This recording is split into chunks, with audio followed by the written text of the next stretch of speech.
देख रहे हैं डार्क राजकुमार के साथ। तो चलिए बढ़ते हैं आज की कहानी की ओर। दोस्तों, उस रात जब मैं अपने खलासी के साथ अपने ट्रक लेकर घर से निकला तो बातों ही बातों मेरे खलासी ने बताया कि जब रात को वो भी निहालपुर से लौट रहा था तो उसे ट्रक के ऊपर कोई दिखाई दिया था, लेकिन कुछ ही क्षण के बाद वो वहाँ से गायब हो गया। मैं उसकी बातों पर हंसते हुए बोला, आजकल तो मैं भूत प्रेत को ज़्यादा ही दिखते हैं। और मेरी ये बात सुनकर मेरा खलासी मुझे घूरने लगा, क्योंकि इन सब बातों को वो बहुत सीरियसली लेता था और वही एक मैं था जो इनके ऊपर विश्वास करने वाले को एक मजाक की तरह देखता था। बिजली की रफ्तार की तरह मेरी ट्रक उस नेशनल हाईवे पर दौड़ रही थी। पेड़ पौधे और सपाट पड़ी हुई सड़क के ऊपर दूर दूर तक कोई भी नहीं था। मैं रास्ते को बहुत दूर से देख रहा था, क्योंकि सड़क से गुजरते वक्त मैं सभी रास्ते को बहुत सीरियसली लेता हूँ, क्योंकि कभी भी किसी भी वक्त हमें इन रास्तों पर मौजूद लोगों की आवश्यकता पड़ सकती है। लेकिन इन रास्तों पर ऐसा कोई पॉइंट नहीं था जहाँ पर मुझे कोई राशन पानी की दुकान या फिर कोई छोटा मोटा ढाबा नजर आ जाए। बस रास्ता सपाट और वीरान था। रास्ते के दोनों तरफ लंबी झाड़ियाँ भी थी और शायद इसी जगह से दूसरे गांव की सीमा शुरू होती थी। अभी तक तो मैं ड्राइव कर रहा था और मेरा खलासी बगल वाली सीट पर बैठा था।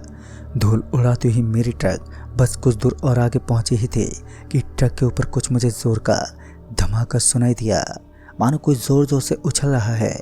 खलासी तो पहली बार में ही डर गया और मेरा खलासी ट्रक से नीचे उतरने के खातिर राजी ही नहीं था।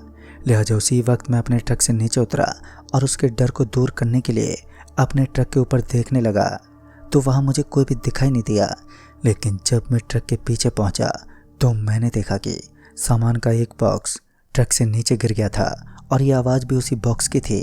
और फिर मैं उस बॉक्स को उठाने के लिए जब ट्रक के पीछे पहुंचा तो मुझे किसी के निशान नजर आए। लाल लाल धब्बे में बना हुआ ये निशान उस अंधेरे में भी चमक रहा था। कुछ देर तक मैं उस निशान को उसी तरह घूरता रहा, लेकिन बाद में मुझे लगा कि अब यहाँ से निकलना चाहिए। लिहाजा मैं उस बॉक्स को वापस ट्रक के अंदर रखकर ड्राइविंग सीट पर लौट गया। जब हम दो लोग यहाँ तक पहुँचे थे तब तक तो सब एकदम नॉर्मल ही था, लेकिन जैसे यहाँ पर ट्रक रुके तो हम दो के बजाय 3 लोग हो गए। लेकिन 3 कौन थे, रहस्य तो इसी बात में छिपा हुआ था। खैर इस वक्त हमें इस बात की भनक तक नहीं थे। तभी मैं गाड़ी को लेकर वहाँ से निकल गया और सड़क के थोड़ा आगे जाते ही एक ऊंची सी घाटी दिखी और उस ऊंची घाटी के ऊपर मुझे कुछ दिखाई दे रहा था। शायद वो एक सफ़ेद रंग का पेड़ था जिसको देखते मुझे एक अलग सी फीलिंग हुई। मेरे शरीर को एक अलग सा एहसास हुआ, लेकिन उसके बाद मैंने उस पेड़ की तरफ देखना बंद कर दिया और ट्रक के साथ आगे बढ़ने लगा। मेरी आंखों में आंसू थे। पापा की मौत के बाद सब कुछ मानो पलट सा गया था, क्योंकि 1-1.5 महीने पहले पापा हार्ट अटैक की वजह से गुजर गए। इस वीरान सड़क पर कभी मैं अपने पापा के साथ गाड़ी में सफ़र तय किया करता था। उसी याद ने मेरे दिल को दुखी कर दिया, क्योंकि काफ़ी वक्त पहले ही मैं अपने पापा के साथ इन सुनसान सड़कों पर कभी कभार सफ़र तय किया करता था। तभी मेरे कान में एक आवाज़ आई, मैं तुम्हारे साथ ही हूँ। लेकिन ये आवाज़ जितनी ज़्यादा धीमी थी उतनी ज़्यादा साफ भी सुनाई दे रही थी। एक बार के लिए तो मैं इधर उधर देखता रहा, लेकिन इस मीठी आवाज़ का आना एकदम से बंद हो चुका था। जब मैंने खलासी की तरफ देखा तो मैंने पाया कि खलासी भी पूरी तरह डरा हुआ था, लेकिन मेरे दिल में दया और प्रेम के भाव अब उत्पन्न हो रहे थे। इतने में हमारे ट्रक का एक पहिया फट गया और इस बार सुनाई देने वाली ये आवाज़ ट्रक के पहिए के अंदर से ट्यूब के फटने की थी, जिसे मैं आसानी से पहचान गया और उसके बाद खुद पे गुस्सा करने लगा। उसके बाद मेरे खलासी ने बताया कि यहाँ से करीब 1 किलोमीटर आगे मुन्ना भैया की एक दुकान है जहाँ पर पंचर निकालने का काम करते हैं। लेकिन हमारा तो टायर ही फट गया है और ऐसे में हमें ट्रक के टायर को निकालना होगा। वैसे तो हमारे पास एक दूसरा भी टायर था, लेकिन इस समय उस टायर को खोलना और वापस लगाने का तजुर्बा हमारे अंदर कहाँ था। उस अंधेरी रात में पैदल पैदल सड़क पर चलना भी हमारे लिए सही नहीं था। क्या पता कब कोई जंगली जानवर हमारे ऊपर हमला कर दे। ये रास्ता वैसे भी एकदम शांत था। किसी तरह पहले तो हम दोनों ने मिलकर ट्रक के पीछे वाले टायर को निकाला और बाद में किसी दूसरी गाड़ी के आने का इंतज़ार करने लगे।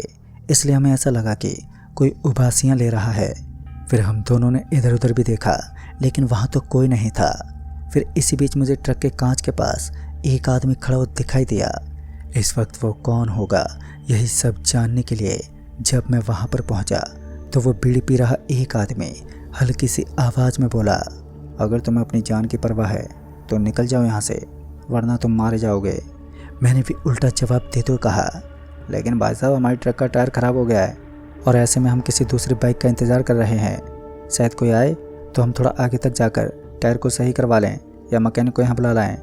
एक बार फिर उस आदमी का उल्टा जवाब सुनने को मिला। तभी उसने कहा, यहाँ पर कोई नहीं आता, तुम बड़ी भूल कर रहे हो। अगर जिंदा रहना चाहते हो तो अभी ही निकल जाओ यहाँ से। इस बार मुझे उसकी बातें बर्दाश्त नहीं हुई तो मैंने उसे थोड़ी भारी आवाज़ में कहा, अरे भाई तुमको क्या मतलब है, चुपचाप मेरी ट्रक से हट जाओ वरना तुम्हारे साथ भी बहुत बुरा होगा। इसी बीच हमारी किस्मत चमकती हुई नजर आई जब मुझे एक बाइक अपनी ओर आती हुई दिखाई दी। उस बाइक को देखते ही मैंने उसके सामने अपना हाथ दिखाया तो वह हमारे पास आकर रुक गई। और उस बाइक को रुकवाने का एक फ़ायदा ये भी था कि उसके ऊपर सिर्फ एक आदमी बैठा था और हम दोनों आसानी से थोड़ा आगे तक जा सकते थे। मैंने बड़े आराम के साथ उस बाइक चालक से कहा, अरे भैया हमें करीब 1 किलोमीटर आगे मुन्ना भैया की दुकान तक जाना है, अगर आपको कोई तकलीफ़ ना हो तो क्या आप हमें आगे तक छोड़ देंगे। तभी उस आदमी ने अपनी मुंडी को नीचे की तरफ हिलाया तो मैंने अपने खलासी को बाइक पर बैठने को कहा तो वो तुरंत ही बाइक पर बैठ गया और उसके बाद मैं भी बाइक पर सवार हुआ। तो ऐसा लग रहा था मानो मैं किसी जानवर पर बैठा हूँ। जैसा कि वो बाइक मुझे बड़ी पुरानी और हल्की लग रही थी, लेकिन अब तो उसने मेरा पूरा दिमाग ही बदल दिया। उस बाइक की स्पीड इतनी थी कि पल भर में ही हमने 1 किलोमीटर का रास्ता पार कर लिया। सामने पहुँचे तो हमने देखा कि वहाँ पर मुन्ना भैया की दुकान साफ साफ दिखाई दे रही थी, लेकिन उस आदमी ने हमें नहीं उतारा और अपनी बाइक के साथ लगातार वो आगे की तरफ बढ़ता रहा। लेकिन फिर हमारी बाइक की स्पीड ऑटोमेटिक धीमी और स्लो पड़ने लगी। मैंने सोचा नहीं था कि ज़िंदगी में ऐसे खतरे से भी सामना होगा जो सिर्फ मौत को तय करता हो। अगर ये बाइक किसी चीज़ से टकरा गई तो मेरी मौत तय थी, और अगर बाइक किसी भी चीज़ से ना टकराई तो भी ये पक्का था कि हम बुरी तरह फंस गए हैं। मेरे खलासी ने किसी तरह हिम्मत करके उस बाइक का स्विच ऑफ कर दिया और फिर वो बाइक बंद पड़ गई। लेकिन उसके बाद क्या हुआ वो तो मुझे भी नहीं पता, क्योंकि एक पल के खातिर मेरी आंखें बंद हो गईं और जब दोबारा मैंने अपनी आंखें खोली तो मैंने पाया कि हम मुन्ना भाई की दुकान के सामने थे। लेकिन वो दुकान पूरी की पूरी सड़ रही थी और उसके चारों तरफ हड्डियों का जमावड़ा लगा था। लेकिन इस समय खतरे से मुलाकात करते हुए मैं उस दुकान की तरफ बढ़ने लगा। खलासी ने मेरा हाथ पकड़ा और बोला, हम गलत जगह पर पहुंच गए हैं। ठीक से देखने पर एहसास हुआ असल में ये कोई दुकान नहीं बल्कि छल कपट के द्वारा बनाया गया एक शमशान घाट था, जहाँ पर पड़ी हुई राख इस बात को बयां कर रही थी कि सच में ये जगह खतरों से भरी हुई है। तभी मैं इस गहरे सन्नाटे को चीरता हुआ उस सामने दिख रही दुकान के अंदर जाना तो चाहता था, लेकिन अब ये भी तो जान चुका था कि असल में उस दुकान के अंदर मृत इंसान को दफनाया जाता है, क्योंकि उसके बाहर लकड़ियों के जले हुए बड़े बड़े लक्कड़ पड़े थे। मैं और मेरा खलासी तो यहाँ मौजूद थे, लेकिन वो तीसरा शख्स कहाँ पर गया हमें ये समझ नहीं आ रहा था। तभी दीवार के ऊपर हमें किसी की आवाज़ सुनाई दी। ऐसा लग रहा था मानो कोई अपने चप्पलों को पटकते हुए दीवार पर भाग रहा है।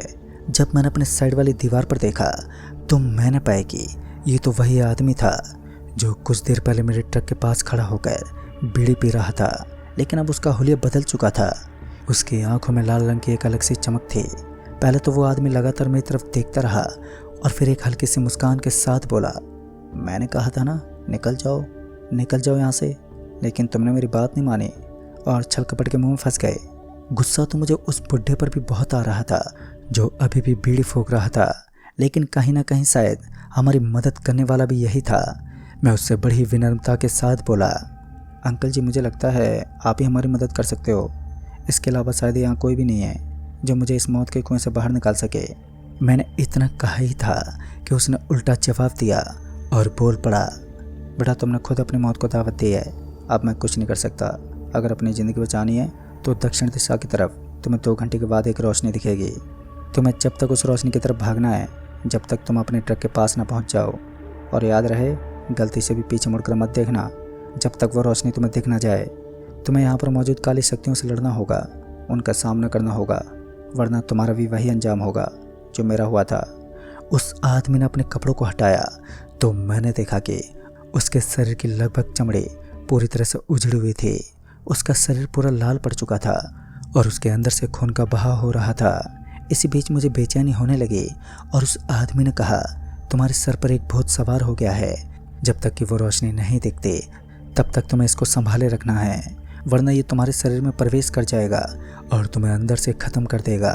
फिर लगभग 2 घंटे तक मुझे अपने शरीर में अजीब अजीब चीज़ों का एहसास होता रहा, लेकिन मैं बर्दाश्त करता रहा। लेकिन जैसे वो नीली कलर की रोशनी अचानक ही मुझे पूर्व दिशा की तरफ नजर आई तो बिना कुछ सोचे समझे मैं भागने लगा और लगातार दौड़ता रहा।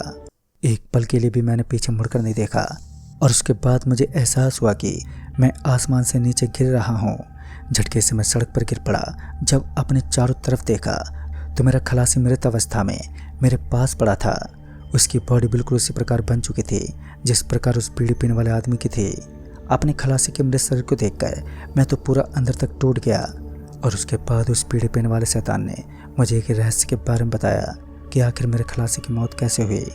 दोस्तों, ये रहस्य एक बहुत ही बड़ी कहानी है जिसको फुर्सत मिलने पर मैं आपको फिर कभी बताऊंगा। लेकिन जब आज भी मुझे उस रहस्य की याद आती है तो सच में मेरा खून खौल उठता है। कुछ वक्त और बीत जाने के बाद फिर मैंने इस काम को ही छोड़ दिया, क्योंकि अब मेरे अंदर जज्बा नहीं था कि ट्रक और बस का स्टीयरिंग में संभाल सकूं। तो दोस्तों, इस कहानी में बस इतना है। तब तक के लिए बाय एंड टेक केयर।